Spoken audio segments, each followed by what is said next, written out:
नमस्कार. श्रीराम जय राम जय जय राम. श्री महालक्ष्मी माता जय नमः. श्री गुरुभ्यो नमः. परमार्थ हे कृतीचे शास्त्र आहे. ऐकूया परमपूज्य गोंदवलेकर महाराज यांचे विचार.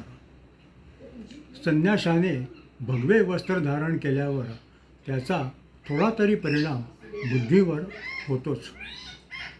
त्याचप्रमाणे आपण भजन पूजन करू लागल्यावर त्याचा परिणाम आपल्यावर दिसायला पाहिजे. जो शहाणा असेल त्याने समजून आणि जो अडाणी असेल त्याने श्रद्धेने बंधने पाळावीत. स्वतःच्या मताबद्दल आपल्याला पूर्ण खात्री असावी.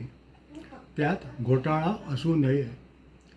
मनाने आपण खंबीर झाले पाहिजे. ज्याप्रमाणे पांढरा कपडा मळण्याचा जास्त संभव असतो त्याप्रमाणे सत्कर्माला विघ्ने फार येतात. तेव्हा त्यांना न जुमानता आपण सत्कर्म करीत राहावे. आचार आणि विचार ही दोन्ही जुळली म्हणजे उच्चारही तसाच येतो. परमार्थ हे सर्वस्वी कृतीचेच शास्त्र आहे. सद्गुरू श्री ब्रह्मचैतन्य महाराज गोंदवलेकर. नमस्कार. सद्गुरू चरणी सेवा अर्पण.